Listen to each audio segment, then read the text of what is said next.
Hi friends, is sorry cinema bus அப்டேட்டில் அடுத்தது ஒரு லேட்டஸ்டான எக்ஸ்க்ளூசிவான ஒரு அப்டேட்டோடு வந்திருக்குங்க. ரஜினி சார் ஜெயிலர் படத்தோடைய செகண்ட் பார்ட்டுக்கான அந்த ஷூட்டிங்லாம் கலந்துருக்காரு. செகண்ட் ஷெடியூல் வந்து கோயம்புத்தூர்லாம் ஆரம்பிச்சிட்டாங்க. கோயம்புத்தூர், பொள்ளாச்சி, அப்புறம் அந்த கேரளா பார்டரில் இருக்கக்கூடிய அந்த பாலக்காடு கேரளா பார்டரில் இருக்கக்கூடிய ஒரு கிராமத்தில் ஏற்கனவே ஷூட்டிங் செட்லாம் போட்டிருந்தாங்க இல்லையா. ஸோ இந்த ஏரியாலாம் வளைச்சி அடுத்த 3 வாரங்களுக்கு இந்த படத்தோட ஷூட்டிங் நடக்க போகுதான். ஸோ நிறைய வீடியோஸ், ரஜினி சாரோடைய வீடியோஸ்லாம் கண்டிப்பாக ஷூட்டிங் ஸ்பாட்லேருந்து அவர் வெளியில் கார் ஏறி போகும்போது வரக்கூடிய அந்த வீடியோஸ்லாம் ஏற்கனவே நம்ம வேட்டையெல்லாம் பார்த்துருந்தோம், லால் சலாம்லாம் பார்த்துருந்தோம். ஸோ அந்த மாதிரி வீடியோஸ்லாம் நிறைய இனிமேட்டு வரப்போகுது. இது ஒரு பக்கம் இருக்கும்போது ஜெயிலர் செகண்ட் பார்ட்டோடைய இந்த 2வது ஷெடியூலில் ஒரு முக்கியமான ஆர்டிஸ்ட் வந்து கலந்துக்கிறாங்க. ஜெயிலர் ஃபஸ்ட்டு பார்ட்டில் நடித்தவங்க அவங்க. ஸோ ரஜினி சாரோடைய மருமகளாக வந்த மிர்னா மேனன் ஏற்கனவே அவங்க வந்து ஒரு பேட்டியில் கொடுத்துருந்தாங்க.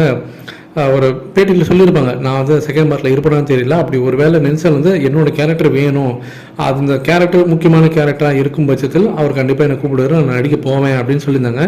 இப்போ நேற்று பார்த்தீங்கன்னாக்கா அவங்க இன்ஸ்டாகிராம் பக்கத்தில் அவங்களுடைய ஸ்டோரியில் வந்து அவங்க காரில் வந்து ட்ராவல் பண்ணி போகக்கூடிய ஒரு புகைப்படம் போட்டுட்டு கீழே வந்து டேக் பண்ணியிருக்காங்க, கோயம்புத்தூர் அப்படின்னு சொல்லிட்டு அவங்க டேக் பண்ணியிருக்காங்க. ஸோ இதன் மூலியமாக அவங்க ஜெயிலர் செகண்ட் பார்ட்டோடைய அந்த ஷூட்டிங்காக தான் அவங்க கிளம்பி போயிருந்துருக்காங்க அப்படின்றது கன்ஃபார்ம் ஆகிடுச்சு.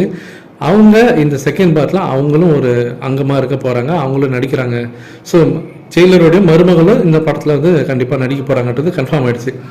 ஸோ அடுத்தடுத்த அப்டேட்ஸ் வந்துன்னே இருக்குது. ஸோ இந்த படத்தோடைய அந்த ஃபாஸ்ட் பேஸ் பார்த்தீங்கன்னாக்கா ஷூட்டிங்கே பார்த்தீங்கன்னாக்கா அவங்க சொன்னது வந்து ஏப்ரல் ஃபஸ்ட் வீக்லேருந்து தான் ஆரம்பிப்பாங்க அப்படின்ற மாதிரி சொன்னாங்க. ஆனால் மார்ச்லேயே பார்த்தீங்கன்னா ஷூட்டிங் ஆரம்பிச்சிட்டாங்க.